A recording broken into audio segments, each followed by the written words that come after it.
Pour moi, je viens de Cuba. Je suis arrivée au Canada, ça fait 8 ans déjà. Et c'est un départ de zéro quand on arrive à un pays, c'est vraiment un départ de zéro. Depuis que je suis arrivée, je ne parlais pas français au début. Pantoute? Pantoute, rien de français quand je suis arrivée. Mais j'aime ça parce que tu comprends pantoute. Ça veut dire qu'en 8 ans, tu l'as entendu. Oui, mais on s'est superé, on a commencé à étudier. J'ai dû commencer à travailler sans aller faire la francisation, donc j'ai appris le français pour moi, un peu. Après ça, j'ai eu l'opportunité d'aller à l'école. J'ai travaillé beaucoup dans plusieurs domaines avant d'aller à ma vraie profession. Je suis enseignante. Mais par contre, ici, je travaille comme enseignante d'espagnol. Qu'est-ce qui est le plus difficile quand on arrive et qu'on repart de zéro? Je ne peux pas dire vraiment une chose parce que c'est tout difficile. C'est tout difficile quand on part de zéro.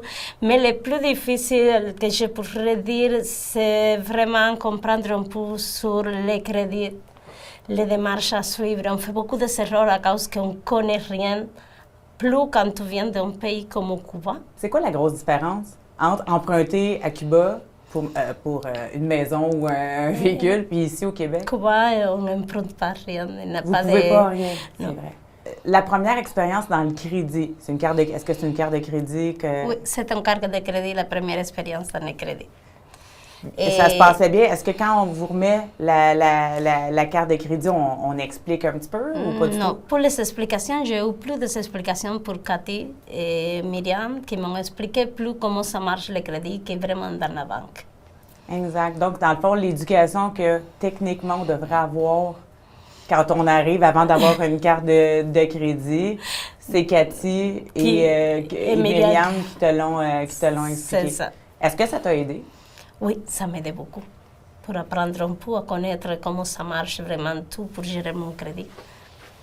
On a beaucoup de clients, des nouveaux arrivants. Quels conseils tu leur donnerais? Le meilleur conseil, ça serait de s'intégrer au français, vraiment. Parler le français pour pouvoir vraiment s'intégrer et comprendre. Et le deuxième conseil, ça serait, avant d'avoir une carte de crédit, s'informer comment ça marche vraiment le crédit et comment se fait toutes les démarches aussi pour les voitures. Moi, ça me fascine, OK? Parce que changer de pays, puis vous changez de régime. T'sais, on part de Cuba au Québec. Il y a le froid, qui devait être impressionnant, mais qu'est-ce qui fait qu'on part du jour au lendemain puis qu'on se dit, OK, là, je refais ma vie? Dans mon cas, c'est l'économie.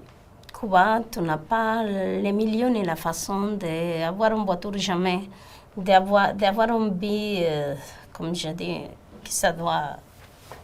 Pour toute personne, ça serait nécessaire.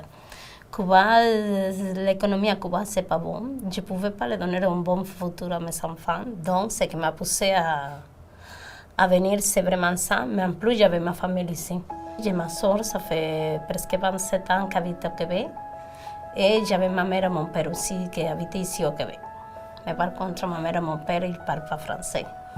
OK. Pas du tout. Donc, c'est ça, tu disais que l'importance de parler le français, ça ouvre. Oui, c'est ça, ça ouvre des portes. En fait, je trouve ça magnifique que tu sois arrivée, que tu as appris le français, que tu enseignes maintenant ta langue maternelle ici au Québec, que tu aies fait confiance aux gens ici.